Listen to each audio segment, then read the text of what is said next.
What's nutrition look like for you these days? I know you've been kind of introduced to something like an animal-based lifestyle, but also you train a lot, and you've probably got a high demand for calories, high demand for carbohydrates as well to fuel that performance. What's like a typical day of eating look like? Well, I train primarily as a sprinter. Being a Yeah. long jumper, we need speed, and so it's very power based, power and speed, and force production. So my energy, like food demands from me, what I've been doing is like wake up in the morning. Like right now, I got like bone marrow with lemon and salt in there, and then I'll have coffee after I start sipping on that. And I usually try to drink like water with salt and lime in the morning. And my girlfriend got me this thing that Gary recommended with the hydrogen water. Yeah, So right on. I try to drink that first, and then I go to the ancestral blend Yep. of Force by Nature with the heart, liver, and either ground beef, Yeah. venison, or what is it, bison. Yep. So That's I the like top. that.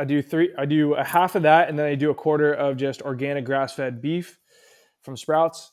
So I have like 3/4 of ground beef of a pound, and it's pretty high protein intake. And then I usually either cook it in like tallow, Hmm. like that I make from my bone marrow, or I'm scooping out bone marrow and I'm throwing it on the bottom of the bowl. I put that on top, and then I eat that.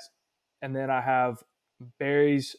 I don't eat raspberries because it's got like high nickel, and I have a nickel sensitivity. Mm. So I just berries like blackberries, blueberries, strawberries, raw kefir.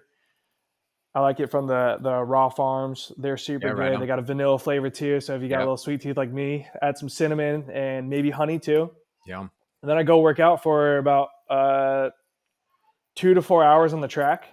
And then I'll have a protein shake, apple, macadamia nuts, go lift weights for another 2 hours, head home. On my way home, protein shake, apple, macadamia nuts. And then when I get home, shower, clean up, ancestral blend. Like same thing, exact same thing I had for Yep. breakfast, except now I'm adding colored potatoes, Yeah. and I'll have a salad as well. And so I have majority of my Yum. carbs at dinner, and so that gives me everything I need for glycogen restorage. So then the next day, like I'm good to go. And what I found was having like the high protein, high fat, and incorporating these organs in my diet is my muscle striation Mm. started becoming very evident. My skin was healing faster from sunburn, so I wasn't really getting sunburn Hmm. anymore.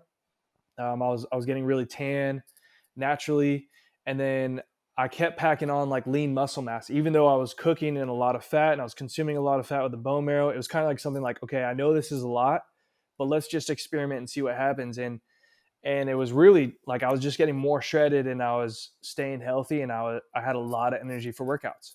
So So good, man. yeah, that's pretty much like what I was eating almost every single day. Yeah, my man Trenton's dialed. I love it, dude. Yeah, and I'm guessing, that's probably the best case for something that's so explosive like your sport, right? Is to be lean on the body fat, high muscle, high power output. So that's luck if you want to train and luck like an athlete. The animal-based diet holds the keys because you're pretty much, dialed in on the AB framework there. There's not much variance. And I think, it's the proper human diet for just general health, but also like a few tweaks and being extra diligent about replenishing those carbs and getting your protein numbers up. Like this works for athletics too at the highest level, which is pretty nifty. So that's cool, man. All right, friends, thanks for tuning in to another episode of Radical Health Radio. We got a fresh new podcast for you every Wednesday. If you enjoyed the show, consider liking, subscribing, reviewing, and rating us on your podcast platform. It helps to spread this message of radical health. We'll see you next week.